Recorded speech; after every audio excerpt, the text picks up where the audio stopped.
Magandang araw po, mga pulis po kami. May warrant of arrest po kami, Miss Erica Capistrano. Chang? Kailangan po siya sumama sa amin sa proceed.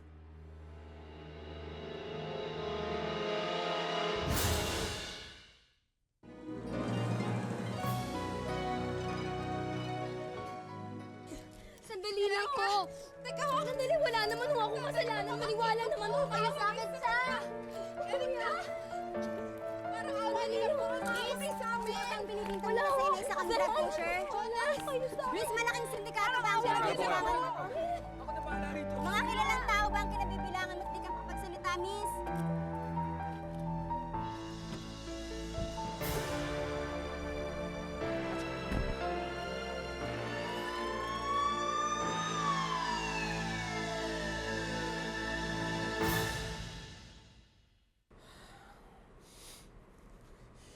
Iisa-isahin ko kayong lahat. Tignan niyo ako sa mata! Huwag niyo nang subukan magsinungaling dahil mahuhuli ko kayo!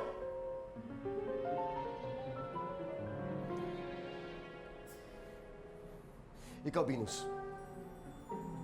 May kinalaman ka ba sa pagtakas si Julius? Kuya naman, everyone knows I hate that guy. Ano mapapala ako kung pakawalan ko siya? Frankly speaking, this is just a waste of my time. Walang aalis dito hanggang walang mamin!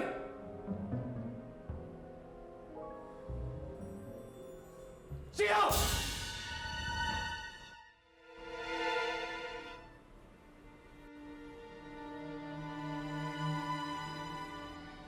Makakalaya na ba ako? Ang sabi ng abogado, ayusin niya sa korte ang kaso mo. Pwede ka lumabas kung mababayaran natin ang pampiyansa mo. Pero, magkano? 100,000. Ha?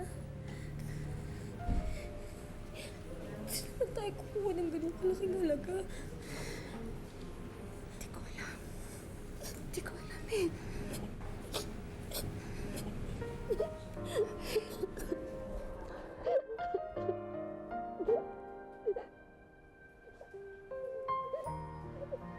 Huwag na natin patagalin to!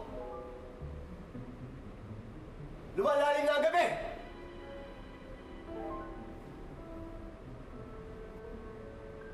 Umamin na dapat managot. Kung hindi, lahat kayo tatamaan sa akin. Wala akong sasantuhin. Kailangan niyo ako. Pagsisisihan niyo to. Ano?!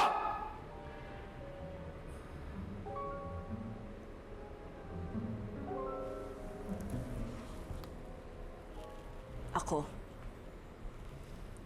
Olivia? Ako, Alejandro, ang nagpalaya kay Julius.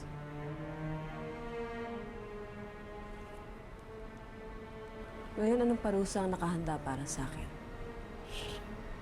Sabihin mo, anong parusa mo ang nakahanda para sa akin?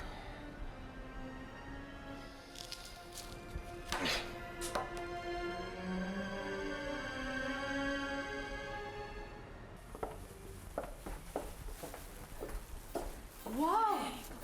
Grabe! Ganito palang bahay na artist. Bahay, ang ganda ng bahay mo. Matulog, ang traffic. Naku, yung kinto. Ang galing. Alam mo, Emily, masanay ka na. Dahil simula ngayon, dito ka na magkatrabaho. Talaga? Oo. Oh, salamat! Huwag kang mag-alala, hindi kita ipapahiya. Grabe. Alam mo, Emily, mabait naman ito sweetheart ko eh. Jack, magkakasundo kayo. Minsan nga lang sumpungin. Ikaw Oo. talaga. Honey, are you gonna stay for dinner? I'd love to. Pero kailangan ko sunduin si Mami sa airport eh. Okay. Sige. Okay? Bye-bye. Bye. I'll call you. Okay. Bye. Take care. Bye. Bye, Emily. Bye. Bye. Bye-bye! Bye na ako. Thank you, Bye. Sige. Ang ganda ng bahay, di ba? Ikaw talaga. Uy, alam mo, Bunny, bagay na bagay kay ni Lorenz. Talagang, sweet yung tignan. Emily, next time, mamang itatawag mo sa akin. Sir naman ang itatawag mo kay Lawrence. At dahil nandito ka na sa pamamahay ko, hindi na kita fan. Alalay na kita ngayon. Siguro naman alam mong ibig sabihin ng alalay, di ba? Di ba? Iakat mo yung bag ko sa taas, ha? Ano? Ngayon na! Bagal-bagal.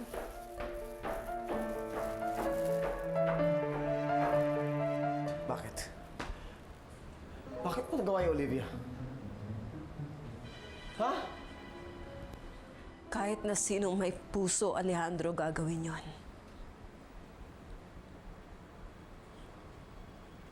Hindi hayop ang kapatid mo, Alejandro. Hindi hayop si Julius. Pero dito sa bahay na ito, meron akong alam na hayop. Na nagbabalat kayong tao. And so what do you mean by that? Huh? What?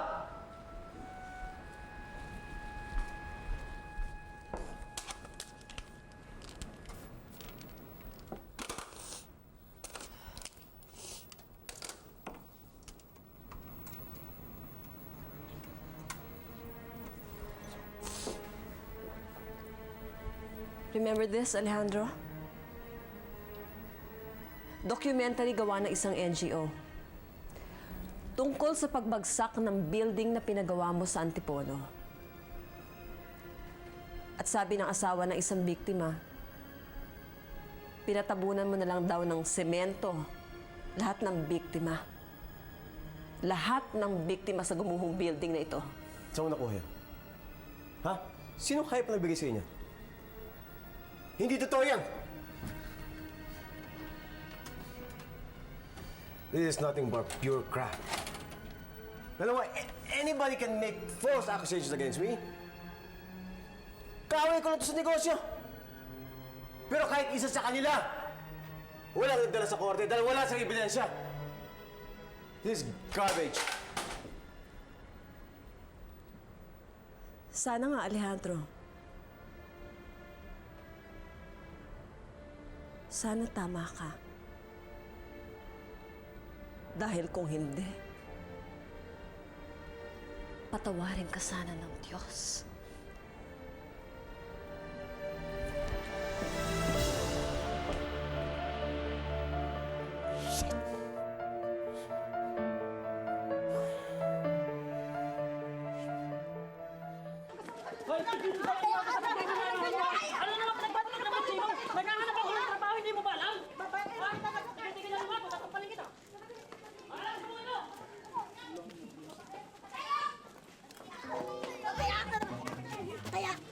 Diyan ba nakatira si Alessandro? Oo, Dad. Diyan sila nakatira. Nakita niyo yung tindahan na yon? Yung kaharap na bahay. Doon sila nakatira. Bantayan mo silang mabuti. Lalong-lalo na yung bata. Alam niya ang tungkol sa operasyon natin. Baka magsumbong sa pulisya. Kayo mag-alala. Akong bahala.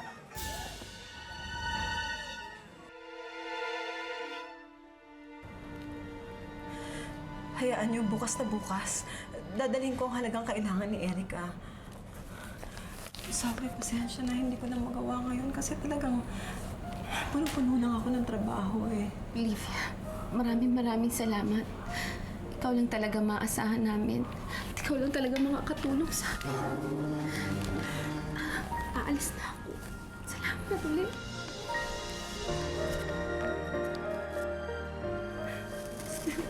Salve, sabihin mo kamo kay Erica, huwag siyang mag-alala. Tutulungan ko kayo. Salamat. Ingat, Salve. Badong, pakihatid mo na si Salve. Opo, Ma'am. Salamat, Badong.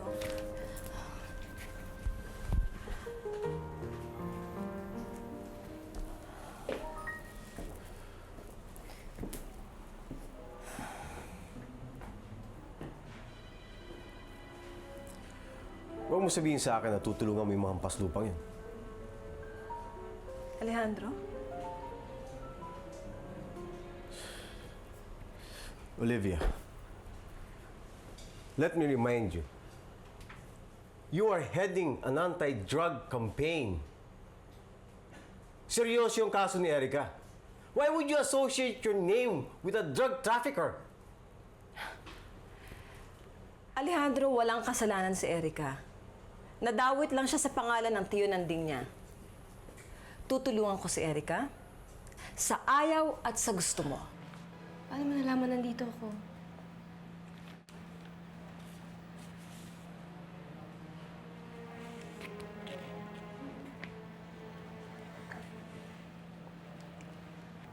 Huwag ka mag-alala, Erica. Hindi ka papabayaan ni Mami. Makakalaya ka rin. Alam namin wala kang kasalanan.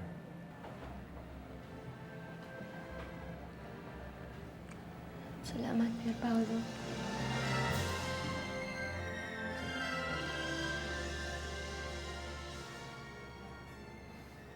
Paano pag nakalag ka ng pangalan sa kanal? Paano na? Saan tayo pupulutin? Sige! Sige, subukan mo! But let me remind you, I can demand a freeze order on your account. At kapag ginawa ko yun, anong pera gagamitin mo para piyansahan si Erica? You can't do that. I can't? I can and I will. Remember that.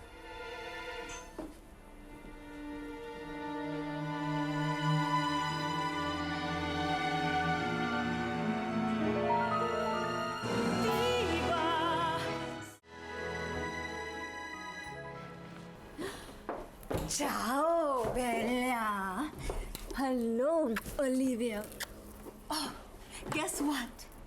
Yung mga cribs dumating na sa orphanage. Bellissima! Ang gaganda! At yun yung mga galing sa mga sponsors na nakausap ko. Okay? I'm learning really fast. I saw that.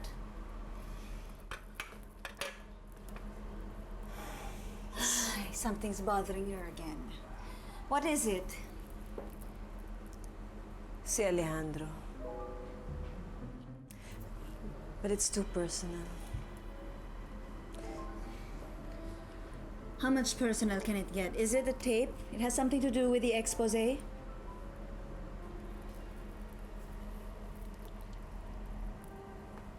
Oh, Olivia, come on. Ano pa ba ang dapat mong itago sa akin?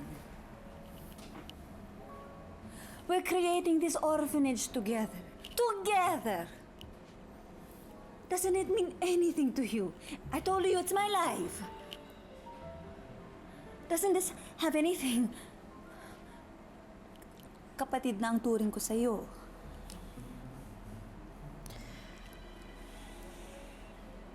Okay. Helga, if I must tell you,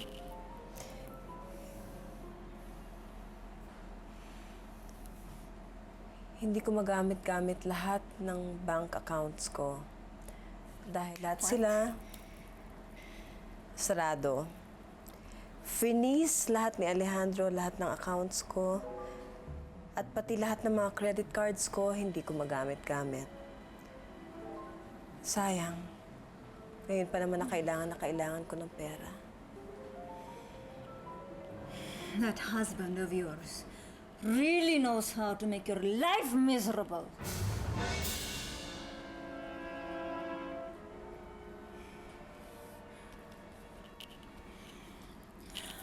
Huwag kang mag-alala.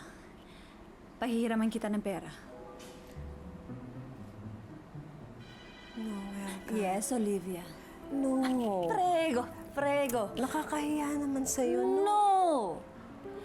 If I need something, I'm sure kapag nangangailangan ako, hindi mo ako tatanggihan. That's my friend! O ano? How much do you need?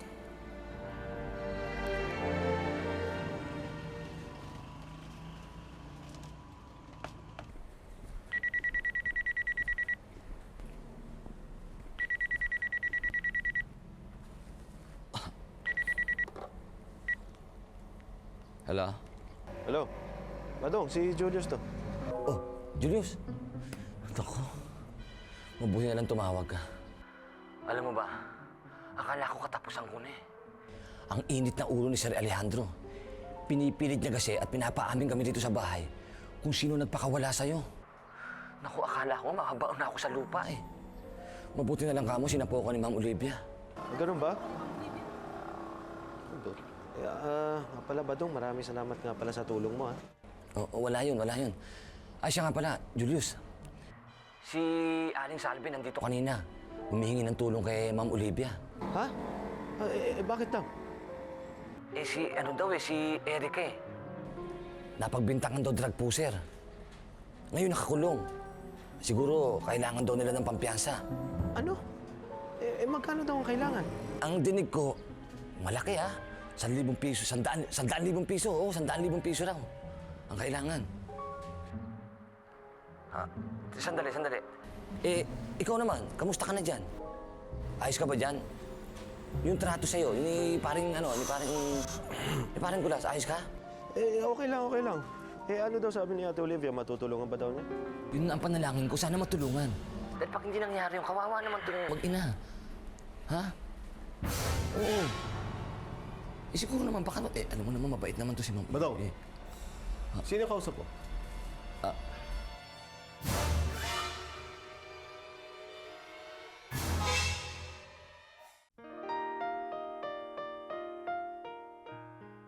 Sino ba talagang kausap mo? Sweetheart. Hello? Sige. Oo, tuloy ang date natin sa dati rin. Oo, sige, tuloy natin, ha? Badong, Oo, I love you. hello? Miss na rin kita eh. Ha? Oo, miss na kita. Sige, ha? Ha? I love you na nga. Oo, Badong! Sige, bye-bye. Sino ba yan?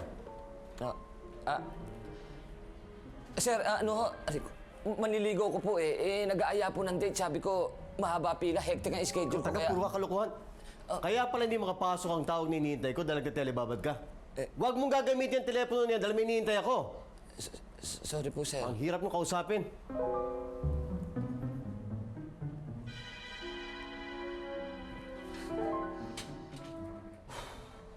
Ang galing mo ba ito?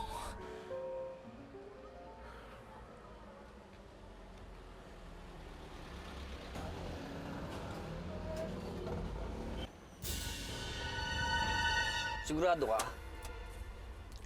Sayang din yan. Pandagdag din yan para mapiyansahan mo pinsan mo. Hindi ko kailangan ng perang to. Mas pipiliin ko pa magnakaw kaysa gamitin tong perang to. Ayan na.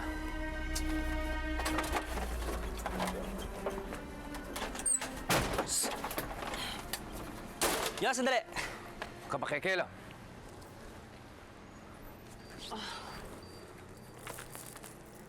Oh my God. Ikaw na naman? What are you doing here? Ano yan? Check mo. Kung ang tingin mo, mabibili mo lahat ng tao, nagkakamali ka. Sa'yo na yan, check mo. Bastos! Go to hell! Hampas lupa! Chang, kailan ba ako makakalaya rito? Hindi ko nakakayanin ng isang araw pa rito. Erica, konting tiis na lang. Bukas na bukas nandito si Olivia. Pipiyansahan ka niya. Siya nga ho pala. Dumalaw nga ho pala si Pier Paolo rito. Chang, si Julius ho, kamusta na? Hindi ko siya nakita kanina sa mansyon. Alam ba niya na nandito ako? Kailan daw niya ako dadalawin? Erica, hindi na mahalaga yon. Ang importante, makalaya ka bukas.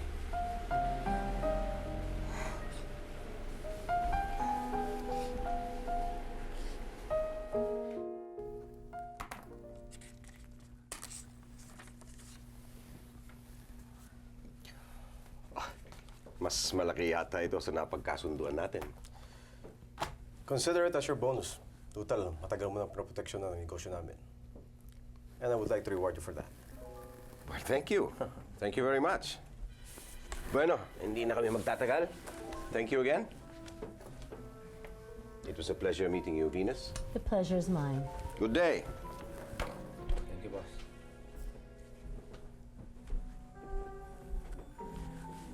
Kuya Alejandro, I still don't understand why these people are in your payroll. Ang tagal-tagal na. Venus, with all the power that we have, we need people like Fausto para proteksyonan ng negosyo natin. Protektahan? Against what? Our enemies, whoever they may be. Venus, may mga trabahong hindi mo gusto gawin, pero kailangan mong gawin para manalo ka. Ngayon, kung ayaw mong madumihan ang kamay mo, pwede mo siyang pagawa sa iba. At doon natin kailangan si Fausto and his man. We'll let them do the dirty job and keep our hands clean.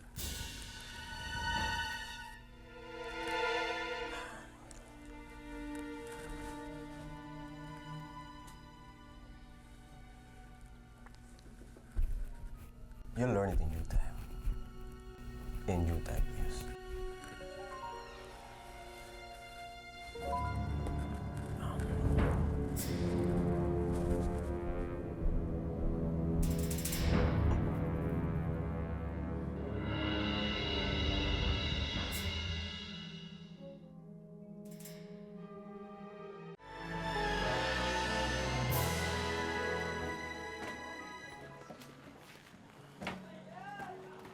Saan nanggaling yan? Binili ko. Binili? O ninakaw mo?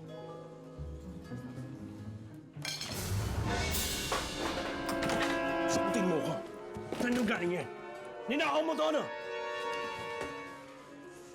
Oo! Hinakaw ko. Bakit? May reklamo ka? Kailan ka pa natutong magnakaw? Hindi ka ba natatakot na mahuli ka? Hindi! Bakit, Mang Sandro? Natatakot ba kayo mahuli? Kanya-kanyang racket lang tayo. Hindi ko pinapakailaman ng racket mo. Kaya huwag mong papakailaman ng racket ko.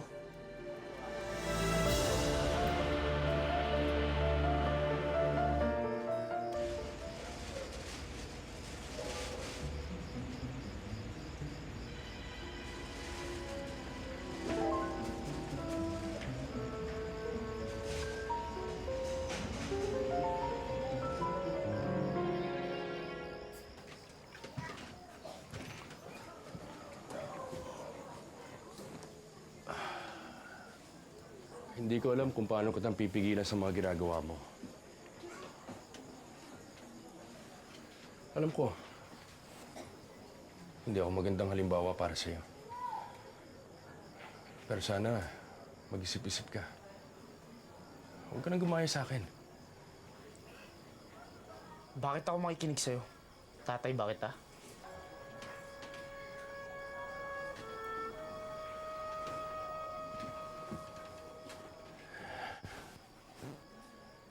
Hindi pagiging isang kriminal